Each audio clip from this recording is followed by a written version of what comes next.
Hey everyone!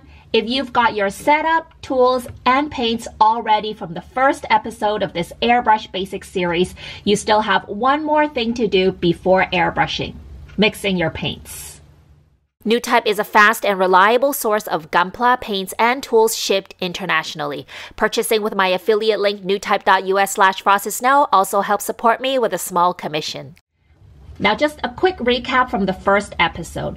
I do recommend that most beginners start off with your regular standard thinner. I did mention that I personally exclusively use the IPP leveling thinner just because I notice a difference with it when I do finer paint work, no matter what brand it is. So I am going to be demonstrating with my leveling thinner. Before you start mixing your thinner with your paints, it is better for you to transition it into a tipped bottle, just because it'll be a lot easier to pour out of. Throughout this video, I'm going to try to show you how to do everything with as little extra tools as possible. When you're first starting out, I don't think you want to buy a bunch of stuff like a dropper, measuring cups, a weight, a funnel. So first of all, you'll have your empty bottle. Mine's already got some thinner in it, and the brand new bottle of thinner, some people like to put the original label onto the bottle. The downside of this is that this is a little bit hard to take off. You can also use labels. I'm just not fancy at all really, and I just use masking tape. Make sure you've got your bottle labeled before you start pouring it in so you know what it's gonna be. If you just poured it in like this, you're gonna spill the thinner for sure.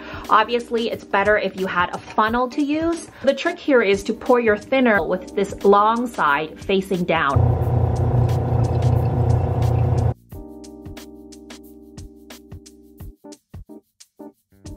Remember, don't throw away your empty thinner bottles. You can use it to hold your used paint and thinner. Before we start thinning, we're gonna have to consider the ratio that these paints will need to be thinned at. Obviously, different brands and different paints are gonna be a little bit different, but I am demonstrating with all of the IPP brand here because this is the brand that we have the most paints from, just because it's the cheapest in Korea. It's not necessarily the best. I actually think Gaia paints is the highest quality line of paint. Here it says thinner, and then in brackets the ratio. Let's compare the ratio of all of these paints.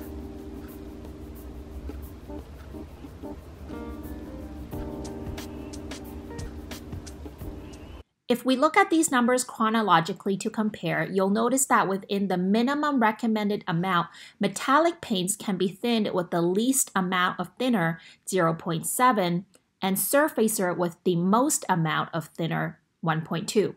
This does make sense because the particles of metallic paints are finer and surfacer much rougher. Do notice, and this is important for us, that the maximum amount of recommended thinner ratio for all of these paints are the same at 1.5. Some paints, for example, this Kunz metallic silver, here it says you can thin with 20 to 70% thinner. It does also say here that you should use their own brand of thinner, and a lot of brands will tell you that.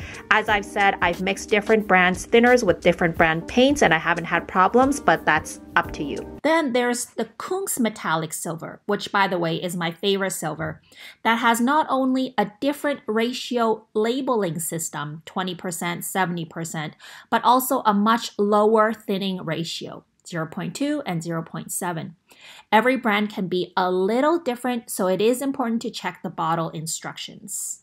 Gaia paints are not very clear either, and I can't read Japanese, but I can't see any clear number ratios on here. I do mix these paints exactly the way that I would mix regular IPP color paints, and it has been fine as well. First of all, the ratio that you choose does depend a bit on how you paint, your preference, your style, your compressor, PSI. Both Cookie and I always thin our paints with the highest possible ratio. That is 1.5 for all of our paints from surfacer to top coat. Sometimes I do thin a little bit less for metallics, but it's not a big deal because we spray metallics a bit more dry or tacky than we do the other paints.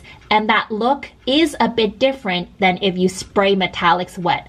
I'll talk more about that later on as we go down the series. However you choose to mix your paint, you need to understand something very important, is that the more paint to thinner ratio, that is, the less thinner there is in your paint, the thicker that the paint is going to be.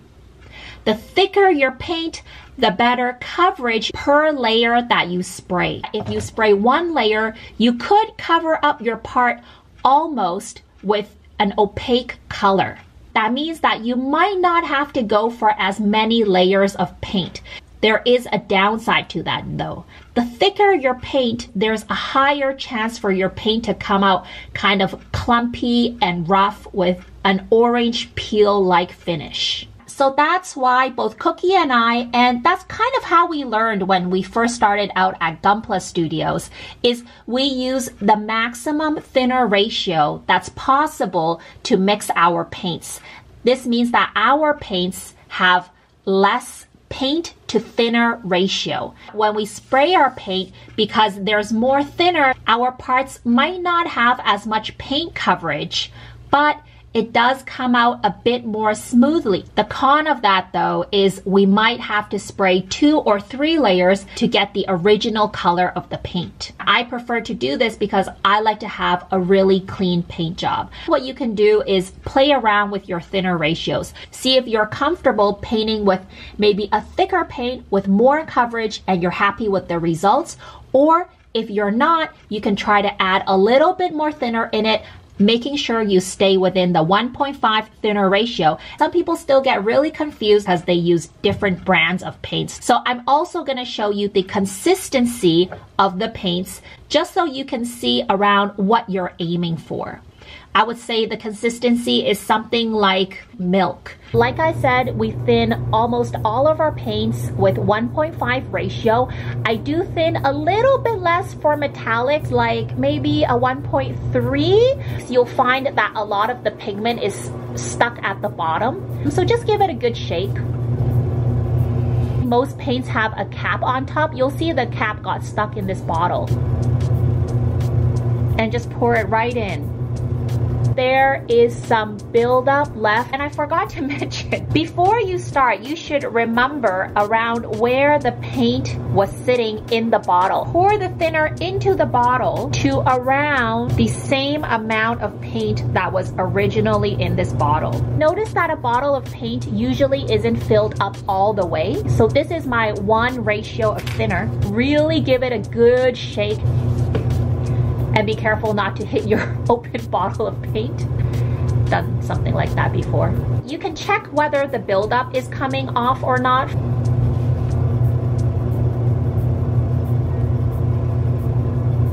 We've got a 1-to-1 ratio. Go for the rest of the 0.5. Not half of the bottle, remember, half of wherever the original paint was.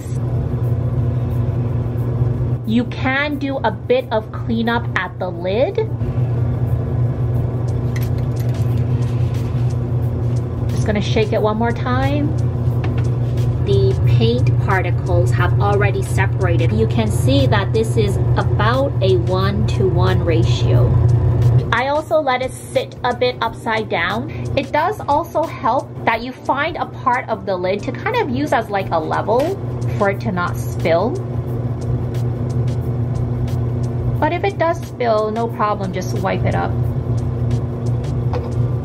Clean. We are at about a 1-to-1.5 ratio without having to use any measuring equipment. If you like, you can drop a metal bead in here for metallics. They're really fine, so I don't think you really need any bead. The beads are really good for surfacer and top coat. Let's take a look at what this consistency looks like.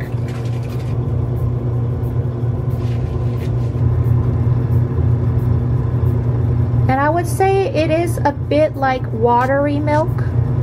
Okay, and this is what you can aim for. If you prefer your paint to be a bit thicker, obviously it would look a bit different from this. This is where your trusty garbage can comes in. Remember, black surfacer is a bit rougher and it's gonna be probably a bit thicker.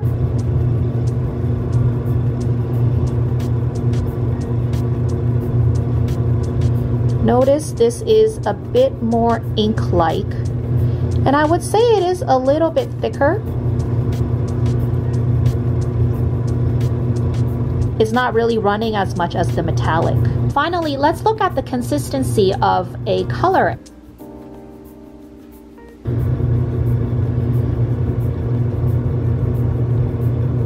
This does feel a bit thinner than the Surfacer, but still thicker than the metallic, I would say.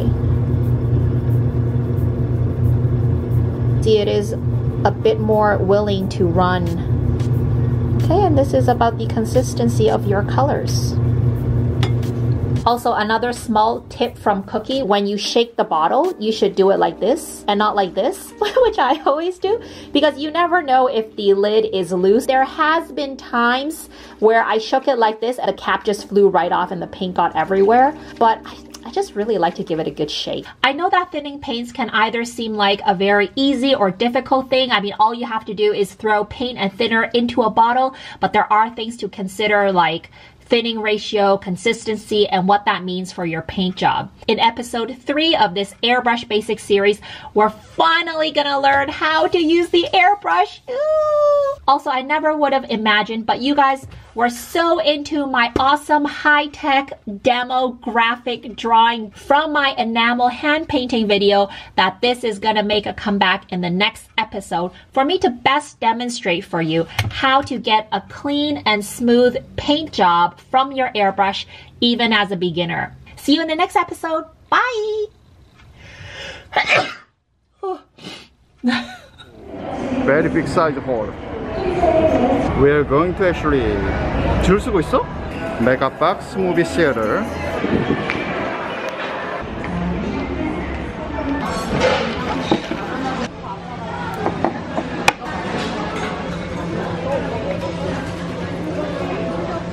I'd like to thank my Patreon supporters who allow me to spend more time to build, paint, and produce videos while not having to worry about making a living at the same time.